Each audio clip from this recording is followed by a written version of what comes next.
It's an honor to be talking to you right now, sir.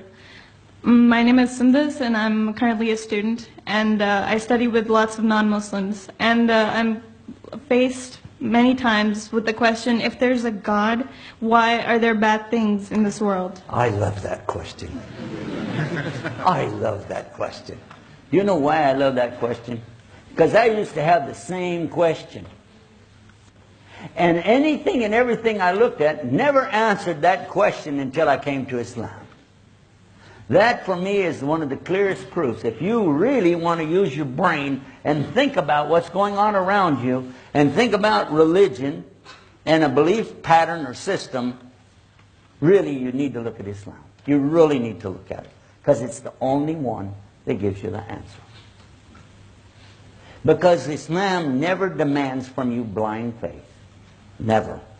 The only thing we are told in Islam, the only restriction, don't try to imagine what Allah is like. Don't imagine what Allah looks like. Don't get into that area because you can't. You'll destroy your own brain. Other than that, ask. And on our website, watch out, here comes a commercial. On our website, islamnewsroom.com, we have that article featured more times maybe than almost anything else. If there's a God, why all of this chaos in the world? And that's our subject today, isn't it? All this chaos in the world. Tornadoes, earthquakes. We have an earthquake page on that same website. All about earthquakes. It updates every few minutes. You can see where the earthquakes are right now. And they have increased in intensity, just like Prophet Muhammad ﷺ said they would. Tremendous number of earthquakes today. Several hundred earthquakes have happened since I've been giving you this speech right now. Go there and check it out. Along with that, pestilence, violence, wars, occupations. And I'm not talking about jobs. And family abuse. Serious problems. We even talked about a few of them, didn't we? Serious stuff. So if there's a God, why is all that stuff happening?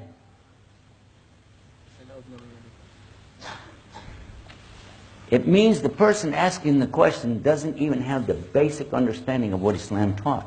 Islam never taught us that this was the Jannah. Huh. What? You thought you were in paradise? Is that what you thought? Look what Prophet Muhammad, peace be upon him, said. He summed it up with one of the simplest, most beautiful little teachings you could ever imagine. When it comes to why do bad things happen to good people, that's how I titled the lecture about this originally years ago.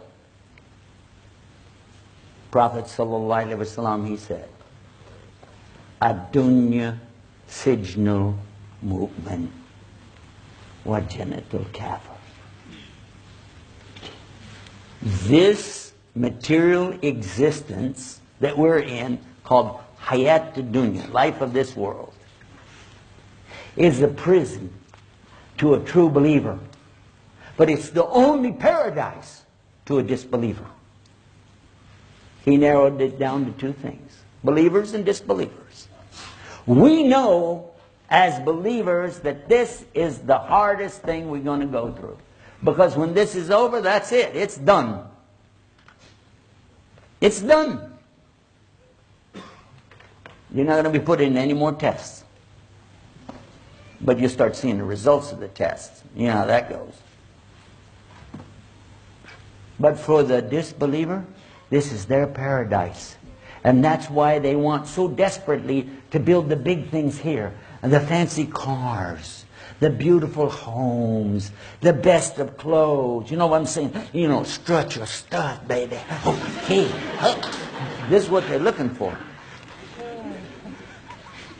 But our Prophet ﷺ, he told us, and this is another hadith, to clarify it even more.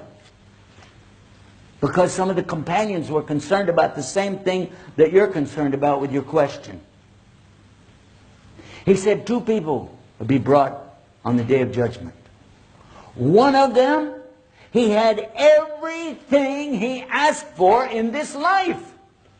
Even to the extent when he was dying, he wanted a feast set before him, and he got it. The other person, he didn't get anything he asked for. Even to the extent when he was about to die, all he asked for was just a drink of water. And he didn't even get that. Now on the day of judgment, the one who had everything, he would be pushed into the hellfire. Like you put a needle in something and pull it out.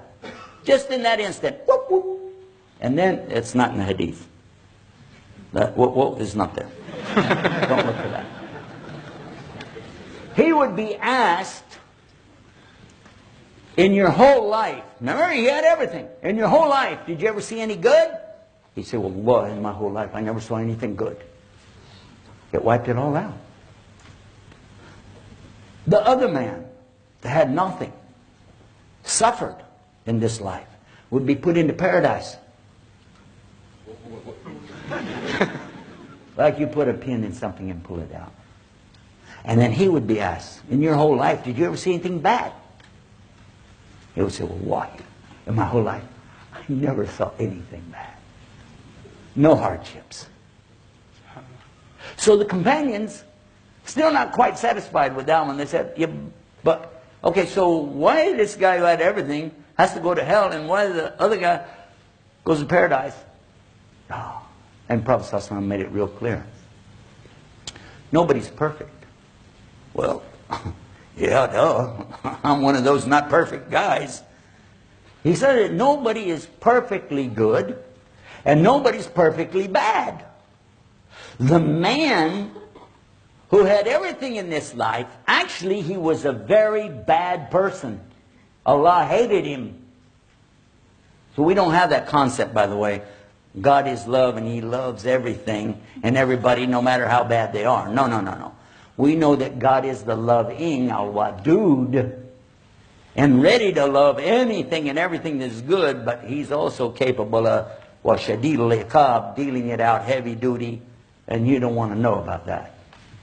So this man who Allah hated, who had done so many monstrously bad things to people, yet he did some good deeds.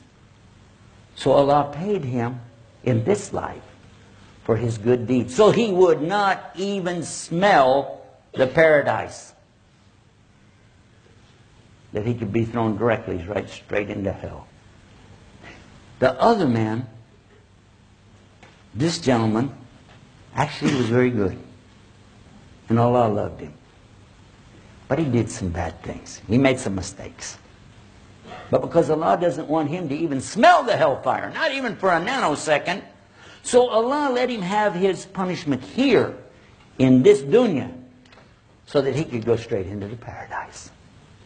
Stop and think about it. Doesn't that make sense? Doesn't there really need to be a day of judgment? Because otherwise, how could any of us look at the things that are going on around us again and again and again and see how the tyrants and the aggressors and the oppressors throughout history again and again and again, not only do they win these battles and wars, but they go away with all the spoils of wars. Well, the really good people, the honest, kind, giving, generous, charity-giving people are suffering. Literally starving to death. But that's because this is a dunya. How many of you know what the word dunya really means? Raise your hand. You really know where it comes from? What's the source? Something really low. Really low in a base. Something so disgusting, right? Somebody'd go, oh man, got dunya on my shoe.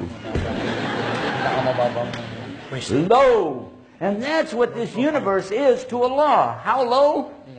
And again, we don't say, for Allah so loved the world. We don't have that. That's not our concept. Why do these people get these big this and big that and you see people of the West doing so and so and so. Muslims out here just, for food, trying their best, right? But look at this. Prophet ﷺ said it to his companions so they'd understand. If the universe and everything in it, hayat ad-dunya wa ma fiha, everything in this universe was even worth a wing of a mosquito to Allah, then he would never give those bad people a sip of water to drink. Alhamdulillah Rabbil Alameen. Now we understand this is not our paradise. This is our chance to earn paradise, work for paradise, and get the mercy of Allah so we can go to paradise. Well, this is not our paradise. So when you see the bad things happening to the people here, just remember, the ones who are suffering the most here have the best chance to go to paradise. And those who have everything here, they have the least chance. I won't say it's impossible, but it sure ruins your opportunities. So this is why Muslims are constantly encouraging each other to, whatever you do, do it with a good intention for the sake of others. Now, some people will say, oh, wow, look the way they spent their money. Last night we were down in Abu Dhabi. Have you seen the big masjid down there? That's an amazing place. And people could say, oh, wow, look, they wasted their money. How do you say that? Why would you say that? How many people go there? Even tourists go there and want to know about it. They learn about Islam. And it's a big place to worship. How many of you have been there? Were you impressed? Yes or no? You were impressed. It was something big. It's amazing. By the way, it must be pretty impressive. I didn't even say the name of it. You knew which one I meant, didn't you? Huh? So see, when Muslims do something, at least they put a good intention with it. Something, hopefully, that Allah will accept. And we know we make mistakes along the way. But at least, inshallah, God can forgive us. Because we never made partners with Him in our worship. And what did Allah say about that? You didn't ask this question, but I'd like to throw it out there. What did Allah say about this in the Quran? Chapter 4, verse 48. This chapter called Women, An-Nisa. Here's what Allah said. He doesn't forgive people setting up partners with Him in worship, but anything else, He can forgive it. So the idea of making partners with Allah in worship, this is the worst thing in this test that we're in. Have you said, well, this is a good person. He's good to you. He's a nice guy. Nice to you. But he's not being very nice to Allah. He's not being good to Allah if he made partners with Him in worship or denied Allah's ayahs, His proofs. So that's the way I would answer that question. I think if there was any good in that, it was from Allah. Any mistakes, of course, are from myself. Thank you very much for that.